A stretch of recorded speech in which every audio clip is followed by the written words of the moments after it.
Hello and welcome to another guide. This one will help you set up Castlevania Symphony of the Night and do it with optimal settings inside of your Nvidia Shield.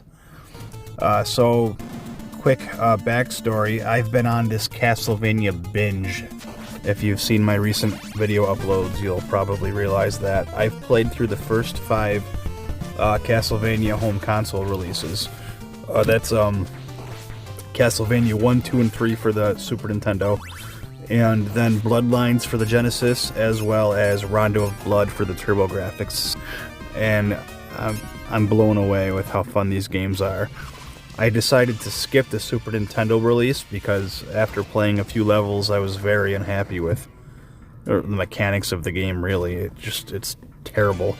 And I decided to go straight to the PlayStation release of Symphony of the Night. At any rate, Symphony of the Night was probably one of the most treasured games I ever played as a kid. So now, getting ready to play through it 25 years later, I want to do it as beautifully as possible. Now, a lot of your older games emulate fine, but when you start dealing with some of the newer systems, and I know the PlayStation 1 isn't new per se, but it's newer than the Nintendo Entertainment System, we require a little bit more to get some of these games looking really pristine. And in a lot of cases, you can even upscale your games, alter the resolution, and use things like shaders and overlays and other various patches and hacks to get these games looking and playing even better than you remembered. I know this is considered taboo for a lot of you preservationists, who want to play the game in its original state, and I can't really blame you for that, but I'm the opposite, I played games in the 80s and 90s, and I had a 19-inch color TV that was absolutely terrible, and even when I hooked up my Nintendo in the living room, when my parents would let me, looking back now, that wasn't much better either. So if I can replay these games in their glory and then more, why the hell not, so that's how I like to play mine. The problem is I'm not playing on a powerhouse computer, so I don't really have the processing power to tweak these games to those maximum settings. Like PlayStation titles can use some of the hardware features through emulation to get 4K resolution. Now, there's no way in hell that I can do that on the Nvidia Shield, but I can come close, if I get crafty, and that's kind of what this tutorial is really aimed at. Now, I have an Android device called an Nvidia Shield, which really isn't much more than an entry-level Android phone. It's comparable now to some of the newer flagship phones. But I think it's an amazing device for my living room television and Android gaming in general.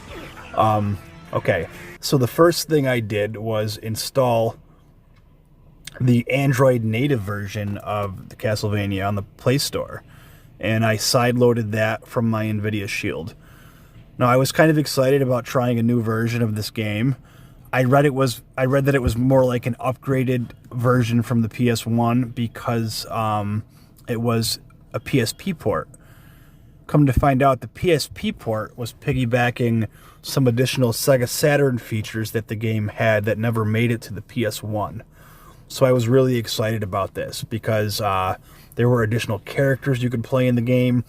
There was a continue feature, and there were other additional rooms and parts of the map that were never in the PlayStation release. So I was really excited to try this on the Shield.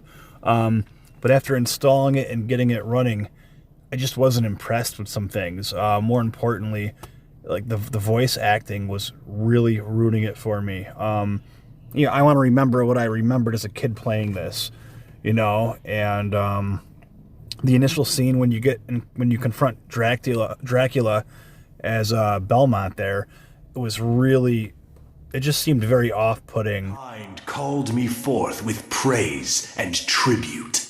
Tribute? You're a thief. You steal men's souls, their freedom. Freedom is always sacrificed to...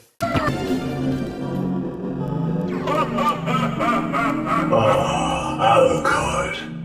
What is your business here? I've come to put an end to this. Ever the insolent boy. So I didn't want to go any further, but I did play a little further along, and by the time I got to the Grim Reaper in the first level, I decided to, I had enough. So I removed that from my device completely. Anyway, so back to the drawing board. You know, rather than run an emulator for one title, standalone, like I did for Rondo of Blood on the TurboGrafx CD, I wanted to get the game running with my Retroarch setup. So I didn't want to download a standalone PlayStation emulator and run it on the Android, which probably would have given me better results. But I didn't want to go through the process. I like Retroarch for a reason, and I'd rather do everything through there. So anyway, the very first thing I stumbled on, it was just a couple days ago. I found this community called ROM hacking when I started searching for Symphony of the Night improvements. So I was curious to see what they had on there. Now, they're really not a new community. They've been around forever. It's a pretty large community that makes custom ROM hacks and also tools for aiding you in ROM hacking. So anyway, I wanted to see what they had for Symphony of the Night, and I was shocked to see that there are patches out there that improve gameplay. So if you go to romhacking.net and then you hit hacks, you can search for Castlevania, select the PlayStation platform and hit go, and you'll see only a handful of hacks. The one that I found that we're looking for here is called, where is it? Quality Hack.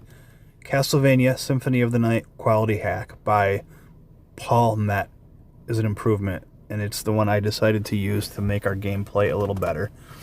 So if you go to ROM hacking and you scroll down, you'll see what the description says. It says that this hack brings some quality fixes to the original version of the game for the PlayStation.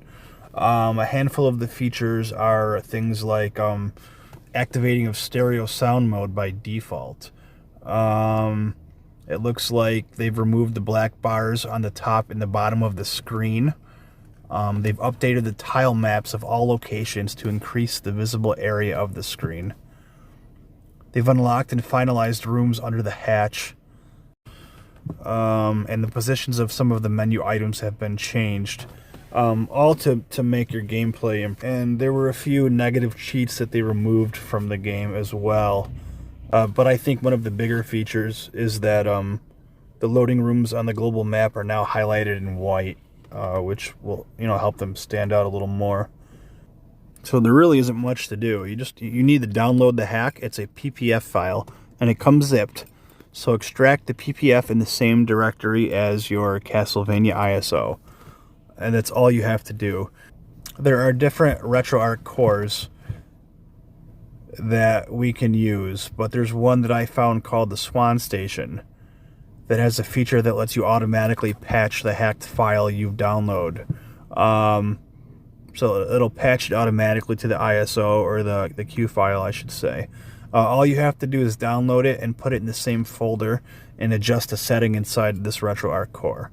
Now, not all cores are created equal, and some are better than others. They took me a while to sift through.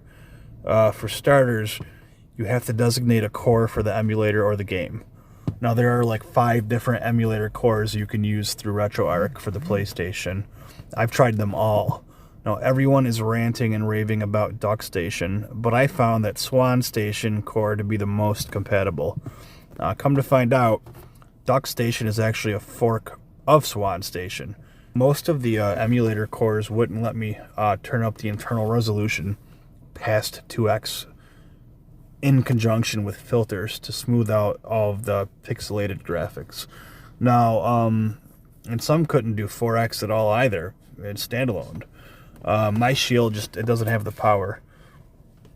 I was looking for a minimum of 1080p internal resolution with a texture filter, and that just wasn't possible with my Shield unless I used SwanStation. The other 4 cores I tried all failed doing that. Now, another thing to keep in mind is that only a few of the PlayStation cores even had the option to auto-patch the game with the earlier mentioned ROM hack that I suggest you download. So SwanStation definitely appears to be the winner here. So there's really not a lot to do now inside of the emulator settings to get Retroarch looking a little better. Once inside of SwanStation, you load up the game's options, and you'll see a lot of different configuration possibilities. A great majority of these don't really need to be touched. We're only going to focus on a couple of things. Number one is the internal resolution, and the second one is an enhancement that lets you change the edges of the pixels to make them a little softer. This is definitely just a preference for me, but I think that in conjunction with the higher resolution makes the game look a hell of a lot better. But once again, that's totally your discretion. If you want to follow along with what I have here, then the settings are as follows.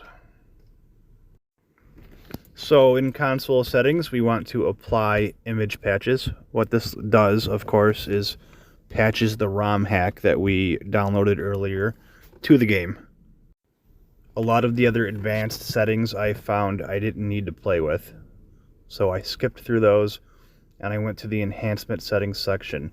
GPU renderer. OpenGL works the best in this case for me, and the internal resolution scale I set to 5x. I couldn't go any higher than that with this core. And with the other cores, I couldn't go any higher than 2. And lastly is texture filtering. There are 5 options. The first 2 were the only ones that worked for me, and bilinear appeared to smooth out those pixels the best. Once again, I know that's personal preference, and in a lot of cases, people call it taboo, but I think it looks a little cleaner when I play, so that's what I do. But there you have it. There are your optimal settings for Castlevania on the PlayStation 1 through Retroarch on your Nvidia Shield. I assure you that if you play it out of the box, so to speak, on Retroarch, it will not look or play anything like this. You have to tweak it a little bit to get it looking extra special. So I hope this helps somebody out there. You know, I tried to play this, I don't know, maybe 6 months ago briefly on the setup without tweaking anything, and I really didn't like what I saw. So hopefully this helps somebody. Thank you for watching, and have a good evening.